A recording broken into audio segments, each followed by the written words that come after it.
In this Grasshopper tutorial, we want to model something like the Singapore Kinetic Rain. As you can see, I can move this point and produce different results. And we're also going to talk about graphs, how you can combine the graphs to produce different results, as you can see here. And we can also extract the length of the lines for these rain droplets. As you can see, we have all of them as an output. We can extract that and have the length. So first of all, I'm going to show you a video about the real kinetic rain and how it's made, and then we're going to start this tutorial, so be sure to watch the video till the end. We're going to talk about graphs and how we can control them to produce something similar to this.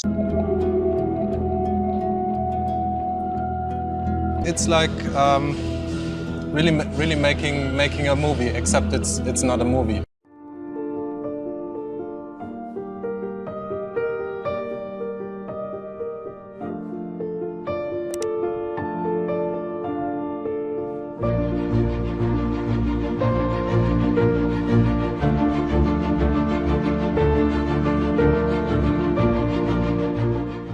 Each module has exactly 608 raindrops.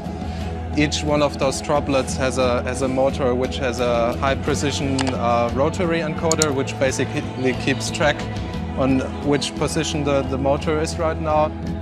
Basically the process goes like this. We have three-dimensional models and really animate them by hand in every aspect. But lots of this stuff is really programmed. And in the last step, we kind of take all those sequences and put them together, and using our custom written software to convert that into data that we can actually feed to the kinetic sculpture. Okay, before we start this tutorial from scratch, if you're new to our channel, welcome and consider subscribing, because we have weekly tutorials. And I'm also going to put up a playlist up here, just check it out. It's about how you can get started with Grasshopper and why you should learn it.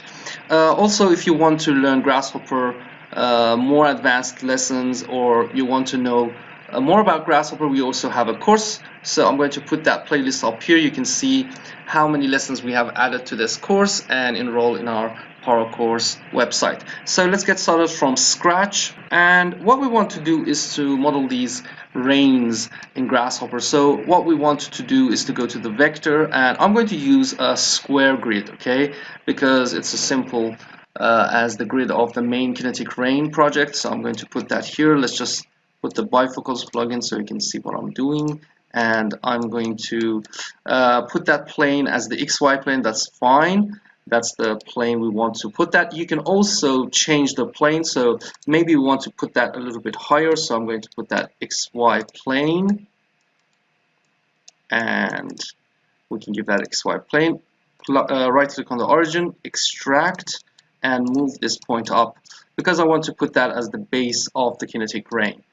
Okay, the next part is the size of the cells. We can control that by giving it a number. Let's just try a number, and we can change it later. So remember, you can also change that if you want to. The number of the grids in the X and the Y direction, maybe we want to start from 3 to 20, so we can control that later.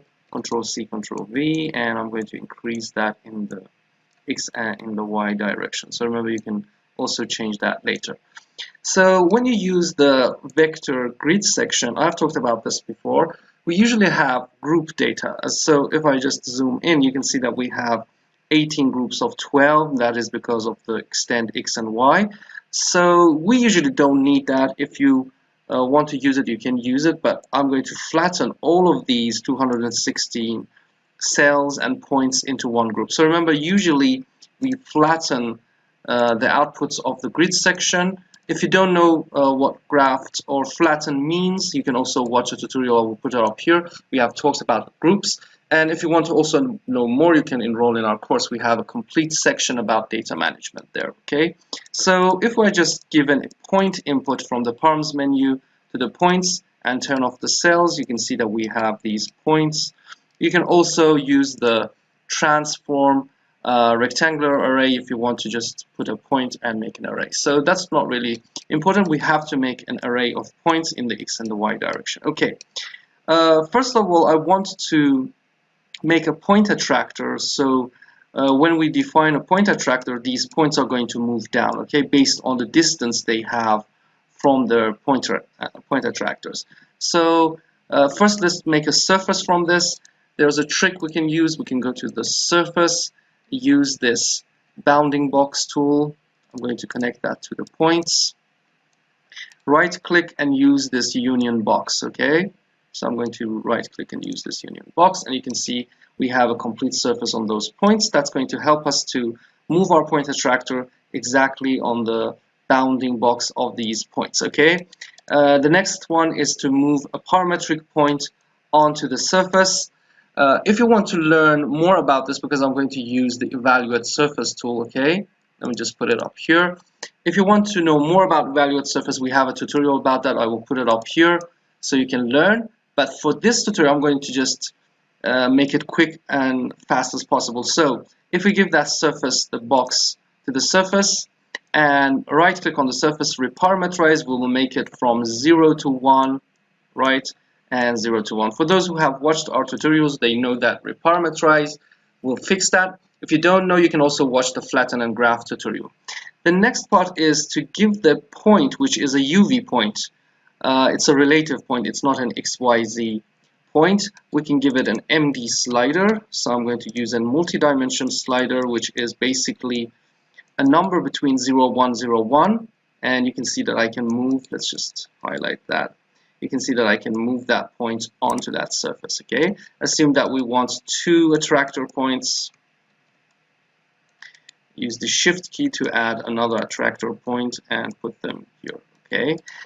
This tutorial is a little bit advanced, so I'm going to give you the reference to some of our tutorials which can help you understand it better, or you can just enroll in our course to learn it more, because we have point and curve and attractors, image attractors also in our advanced lessons. So let's get started with the point attractor. We have, let me just put a point so I can explain this.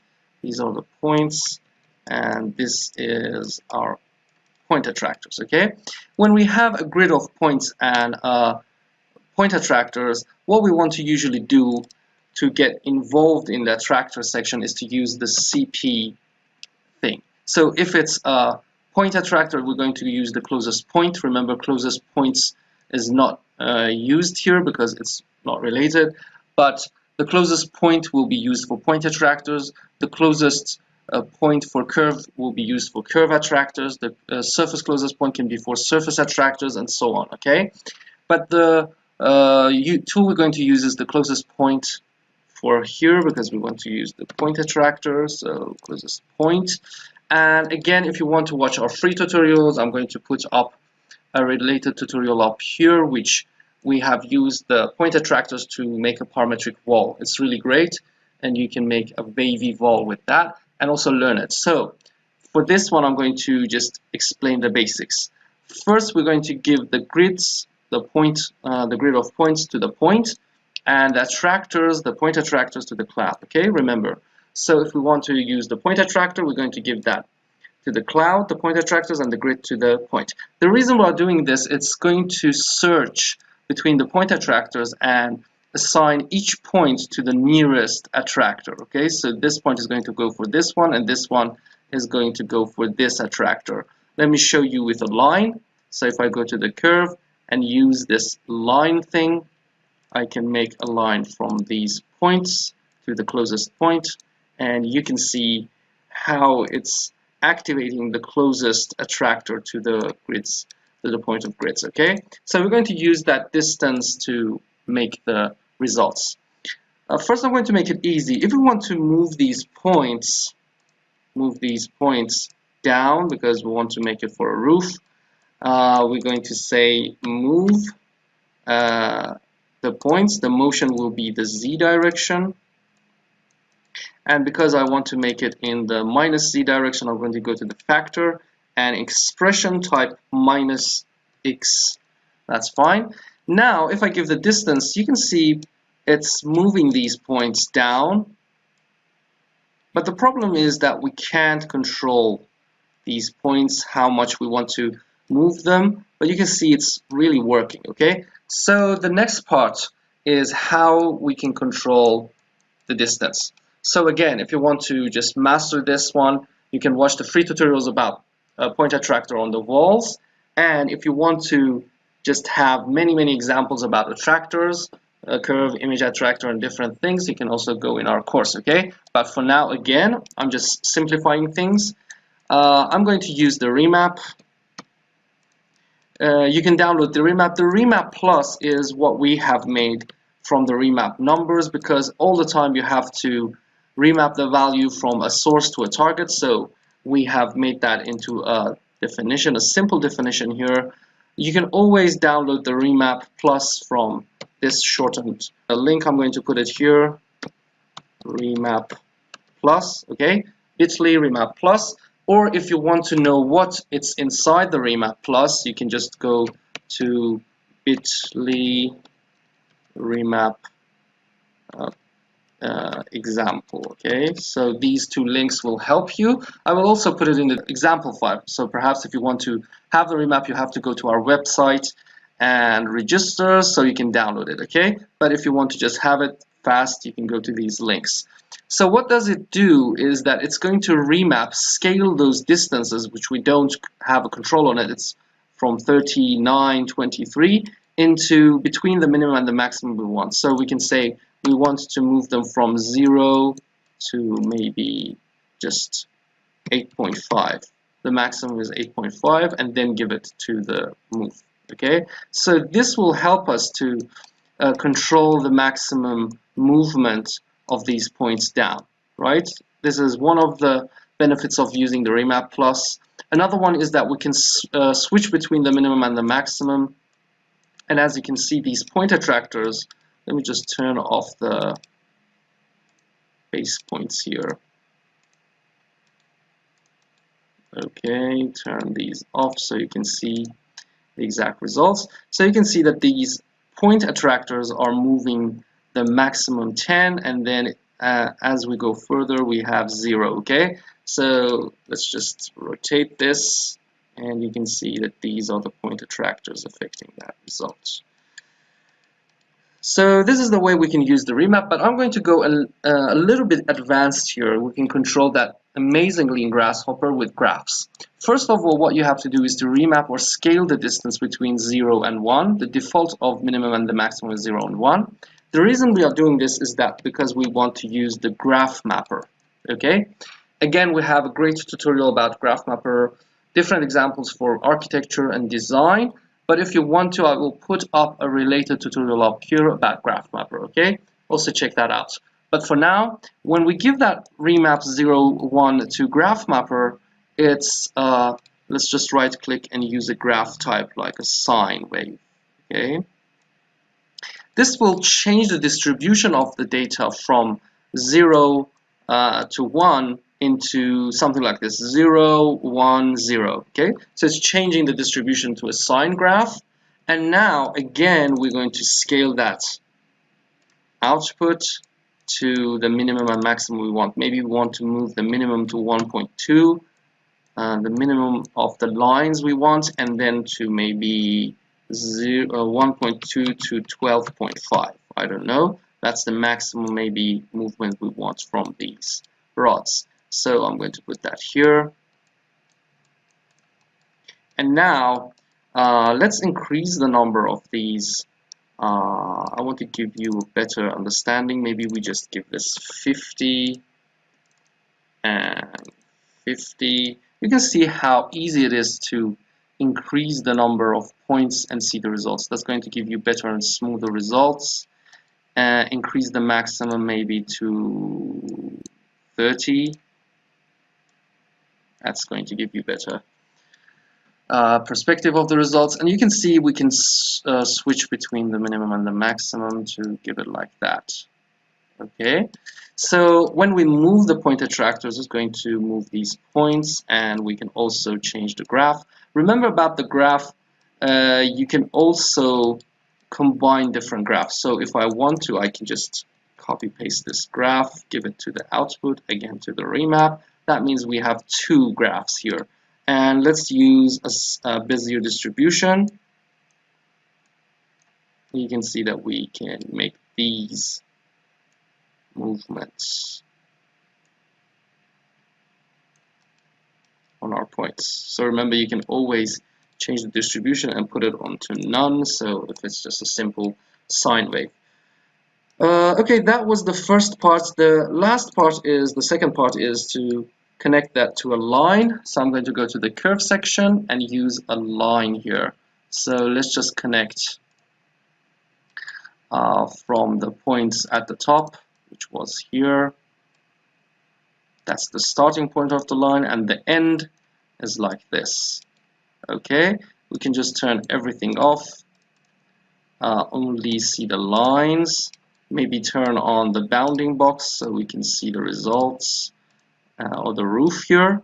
Okay, and now we just want to show those rain droplets with something, so we can show that to the client in our project. We can simply go to the display and use the preview, one of these cloud display or dot display. Okay, let me just show you the cloud display.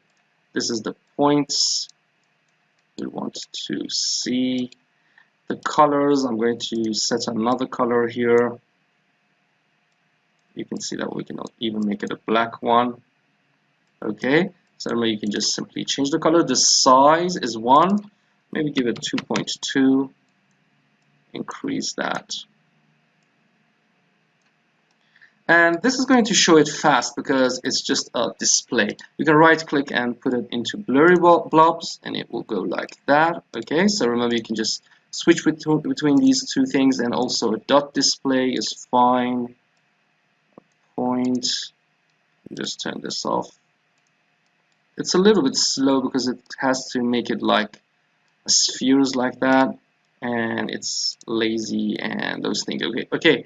Usually we use the cloud display because it's faster and gives us more movement. So just check this out. I can simply change the point attractor and see the results, and it's fast because it's just showing a point as a cloud.